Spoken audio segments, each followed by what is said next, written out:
Target target target எங்கே பார்த்தாலும் target, யாரை பார்த்தாலும் எந்த வேலையில் பார்த்தாலும் டார்கெட்ப்பா.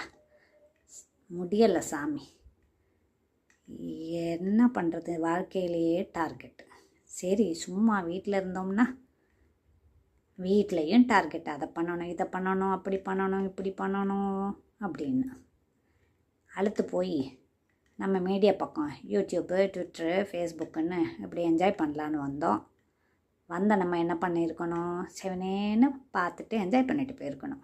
அதை விட்டுட்டு நம்மளும் ஏதோ 4 பேருக்கு நல்லது பண்ணுவோமே, நல்லது சொல்லுவோமே, 4 பேரை இன்ட்ரொடியூஸ் பண்ணுவோமே அப்படின்னு நினச்சி நம்மளும் ஒன்று ஆரம்பித்து இதுக்குள்ளே வந்தால் இதில் 1008 டார்கெட். இத்தனை சப்ஸ்கிரைபர் ரீச் பண்ணணுமா, இந்த மாதிரி வீடியோ போடணுமா, லெங்க்தி வீடியோ போடணுமா, இத்தனை மணி நேரம் நம்ம கம்ப்ளீட் பண்ணியிருக்கணுமா அப்படின்னு 1008 டார்கெட் வச்சுருக்காங்க. என்ன பண்ணுறது, சரி பண்ணித்தானே ஆகணும், பண்ணுவோம் அப்படின்னு ஏதோ பண்ணி போயிட்டுருக்குறோம் நாங்களும்.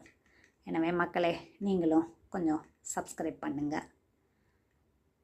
ஏன் நம்ம யோசித்து பார்த்தோம்னா அந்த டார்கெட்டை நம்ம வாழ்க்கையே டார்கெட் தாங்க, பிறவியே டார்கெட்டு தான். ஆமாம், ஸ்பெர்ம் போய் எக்கை ரீச் பண்ணாதானே பிறவியே. அப்படி பிறவியே டார்கெட்டை அமையிறப்போ வாழ்க்கையில் டார்கெட் இருக்காதா? இந்த 2026 புதிய வருடத்தில் நீங்களும் ஒரு டார்கெட்டை வச்சு அதை நோக்கி பயணம் செய்யுங்க. இறையருளால் உங்களது பயணம் இனிதாக அமையட்டும், வெற்றியும் கிட்டட்டும் என வாழ்த்தி விடைபெறுகிறேன். நன்றி, வணக்கம் மக்களே, பாய்.